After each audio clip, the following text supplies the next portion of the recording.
Conversations. We have so many of them every day. And as adults, these make up who we are and how we think.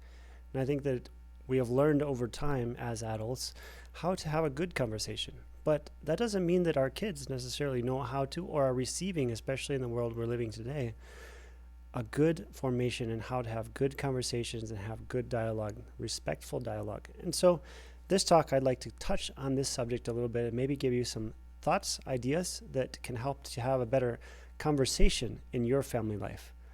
Now, conversation is so important in family life because it does teach so many skills. It teaches reflection, it teaches public speaking, it teaches how to have a clear thinking process and how to accept a contradiction from another point of view and how to come to a resolution. All of this happens in family life, around the dinner table, in the car, on the way to school, wherever you are together.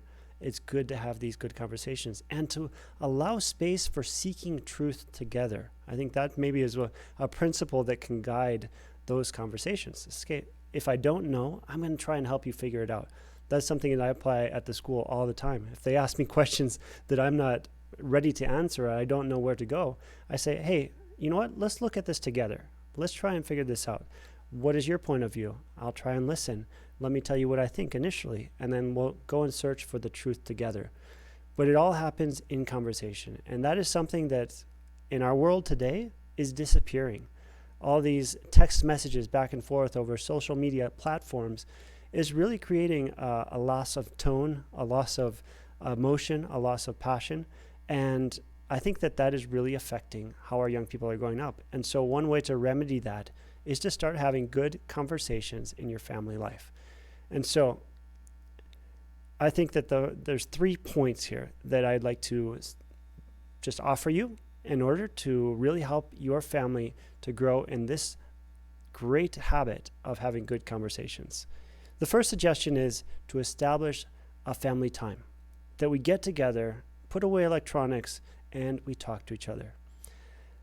It's hard sometimes, right? Because we're such a busy people and there may not be that opportunity every single day, but hopefully, you can find a time that works for your family. Maybe it's in the car on the way to school. Maybe it's around the dinner table in the evenings, or maybe it's when dad gets home from work and we all sit down together in the family room and we talk about a topic. And if you have trouble finding those topics, I have some suggestions for that as well. But it is so important for your kids to have this habit of knowing what to do when they come into contact with another person, how to leave an impact on them. At Clearwater, we're trying to form leaders for the future, and one of the things that they need to be able to do is have a good conversation, a productive conversation that brings out the important points, that helps them think clearly, and so we want to give them all the practice that they can possibly get, especially in your family life, right? That's one moment that is very special and can be a very healthy moment for your family. The second suggestion that I have is to be patient, right? Conversations they can't be forced. How many of you, when your child gets home from school, you ask them, how was your day? And they say, good. Especially teenagers, right? Good. End of conversation. They close the door, right? And they move on, right? That's all they needed to say, unless you have a habit of provoking a little bit more out of them. But the tendency is in our world, how are you doing has become a cliche, right? I think the important thing there is to ask it in a different way. I was recently listening to a talk and it was all about building trust in the workplace. And one of the ideas that was presented was you have to ask the questions in a different way. Instead of asking, how are you doing? What if you asked, what is giving you life today? Or what is draining you? Those questions show interest in the person, kind of shocking in a way because they're not the normal cliche phrase that you always would say. Asking the same question in a sense, like I'm trying to draw something out of you, but you have to do it in a way that is going to require an answer almost, right? It's not the good is not enough, right? You have to give a little bit more. And so I think rephrasing the question, finding new ways to ask questions, or looking for the true creative insight of your child can be empowering to them, and it can help draw that conversation out of them. Creativity and energy win them over, right? And then be humble. If you don't know the truth, like I said before, or you don't know the answer to the questions that they might have, go on that journey with them And I think you'll find as your kids get older that they look to you for counsel. They look to you for that guidance because they know that you'll accompany them in discovering the truth that both of you seek. The third suggestion that I have for you is sometimes we don't know what to start a conversation with. Maybe you get to the table and it's like the same old, same old.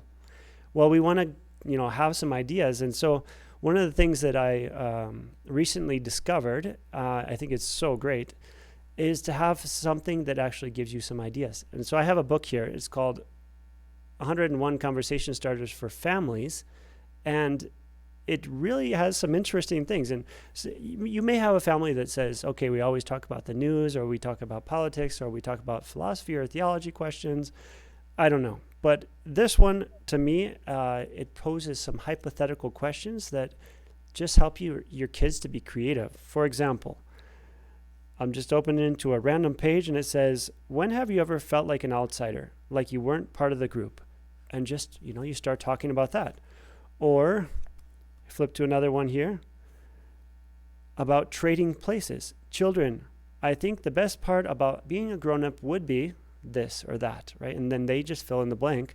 And then parents, I think the best part about being a kid again would be, and then you fill in the blank. It's a special thing that I think really helps to, develop those creative thinking juices, right? That are going to move you as a family to have deeper discussions, to respect each other's opinions, to develop your thoughts and express them. And it's in a healthy atmosphere, right? In a good environment for that to happen. When you're in family, that's a special place. Everyone loves you or is expected to love you. That's why we sometimes hurt those closest to us because, we expect them to love us anyway, no matter what we do. Hopefully we can get over those moments, but definitely try to find some resources that can help you to have those conversations. Like I said, the news, politics, current events are good, but sometimes it's even better just to go to the hypothetical. What would you do in this situation? How would you react? And it just helps a child to start developing that creativity, helps them to think critically, helps them to express themselves. And I think for all of us, we all enjoy a good conversation.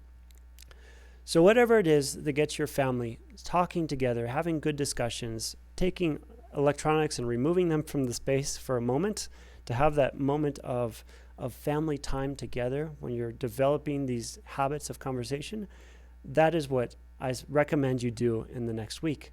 Try and start to bring it into your family. But again, remembering that second point is you have to be patient. It's not all going to work right away, but don't give up. This is so important, especially in the world that we're living in today. So these are my thoughts for today.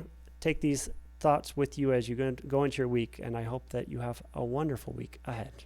God bless.